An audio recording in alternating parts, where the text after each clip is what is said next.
maanta waxaa ka hadli doonaa qunka, waxyaabaha sababo, calaamadaha lagu garto, daawada la isticmaalo iyo siyaabaha looga hortago hadduu Ilaahay yiraahdo.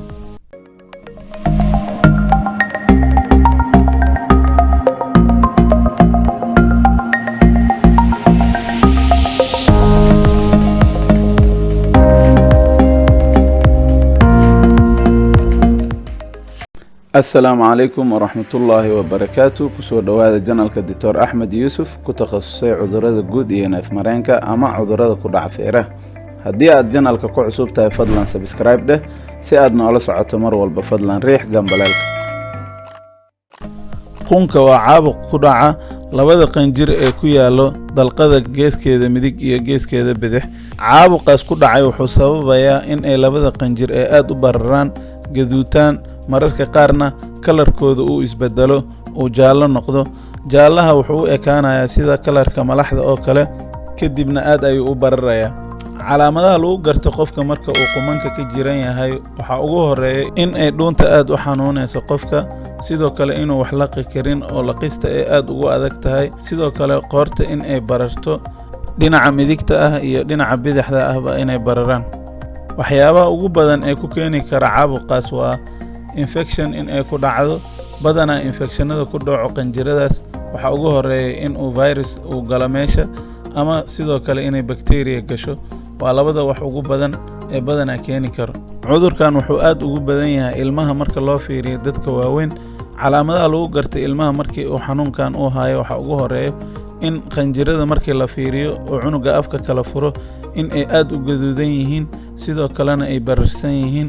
mararka qaarna waxaa raaci karo in oo markaas ay ku daboolan yihiin dahaar sida maasha oo kale u eg, dhuunta inay aad u xanuunayso cunuga, sidoo kaleeto inuu rabin inuu wax laqo ama inuu cuno markaas ay ku adag tahay. waa calaamadaha ugu badan ee lagu garto marka uu qunka qabo.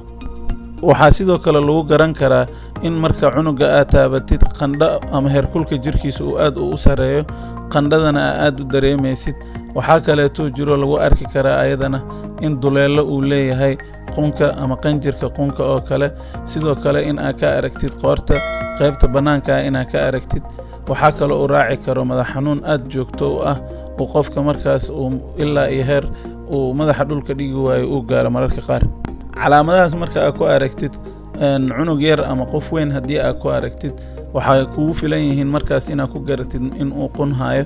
markaad ku aragtid calaamadahaas oo dhan waxaa u baahan tahay in aad si degdega dhakhtar kula xiriirtid, sababtoo ah marka laga hadlayo cudurkan qunka wuxuu keeni karaa cudurro badan oo aad halis ugu ah nafta bini'aadanka iyo weliba ma ugu sii jirta carruurta. aad ayay khatar u gelin kartaa xaaladooda caafimaad. xubno kaleeta ayayna usii gudbi kartaa haddii uu caabuqa qaar uu qabo markaas qofka. inta aad daaweynta u gudagelin marka iyo waxa loo sameynayo bukaanka, waxaa inaan isla fahanno u baahan maxay tahay sababta uu mar walbeeta caabuqa ugu soo laabanayo qanjiradan tonsiliska ama qumanka qanjirada loo yaqaano. maxay ugu soo laabataa mar walbeeto caabuqyadan?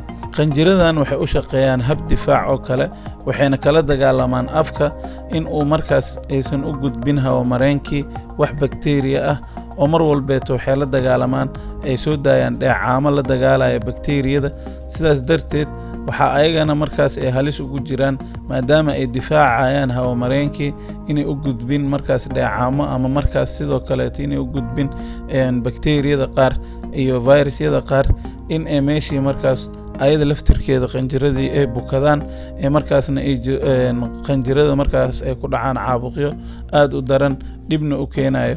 sidaas darteed waaye sababta ay mar walba ugu nugushahay qanjiradan oo loo yaqaano qumanka inuu dhibkaas uu soo gaaro. waxaa jira mararka qaar xitaa risk factoro ama dad oo gaara ay aad ugu badan tahay inuu dhibkan uu ku dhaco. waxaa ugu badan dadka yaryar, ilmaha 5 sano ilaa 15 sano jiroo kale aad ay ugu badan tahay in ay zaa'id ay ugu soo laalaabato, maadaama taxadarkooda iyo nadaafadooda afka ay markaas ay aad u fiicneen. sidaas darteed waxaa waaye jaaniska ugu dhacayo aad u badan yahay. waxaa kaleeto jiro dadka maxay ahaato markii aad fiirisid oral hygiene-kooda ama afkooda nadaafadooda u fiicneen, riski ayagana ku jiraan oo dadka waxaa waaye mar walbeeto inuu ku soo laalaabto jaaniskeeda aad u badan yahay. maxaa ka dhalan kara marka caabuqan oo dhibaato ah haddii uu qofka uu ku dhaco ayadana dhibaatooyinka ugu badan waxay ku dhici karaan in caabuqyo lafihiisa iyo xubnihiisa iyo kala goysyadiisa iyo maqaarkiisa ay u gudbaan. waxaa kaleeto dhici karo in cudurooyin badan oo xumad leh markaas ay ku dhacaan, sidoo kaleetana in markaas maqaarka xitaa laftirkiisa uu ka jirado. waxaa kale ay keeni karaan in keliyihiisa laftirkeeda caabuqyo ay galaan qofka oo ay u gudbaan keliyaha. sidee looga hortegi karaa cudurkan? sida ugu fiican ee looga hortegi karo cudurkan waa nadaafad markaa dhehena waxaa waaye in afkaaga aad gacantaada la gelin ayadoo wasakh ay leedahay ama ayadoo qof ku salaanto kale. waxaa ugu habboon in mar walba marka qofka uu gacmaha iska dhaqo in afkiisa mar walba uu nadiif yahay, oo sidoo kaleeta aad u cadaysto qofka ilkihiisa iyo afkiisa oo dhan mar walbeeta inuu isku dayo inay nadiif noqdaan. waxaa sidoo kale khubarada caafimaadka ay ku talisaa in uu qofka la sheergareenin cunooyinka iyo cabitaanada dadka weelasha ay ku isticmaaleen, in uu markaas mar walbeeto weelka uu wax ku cunayo ama wax ku cabayo in ay nadiif ay ahaadaan. sababtoo ah galaasyadoo kaleeto qofka uu biyaha uu ku cabayo haddii ay yihiin qof xanuunsan galaasuu biyo ku cabay si fudud ugu soo gudbi karaa qofka cudurka oo qabay qofka kale.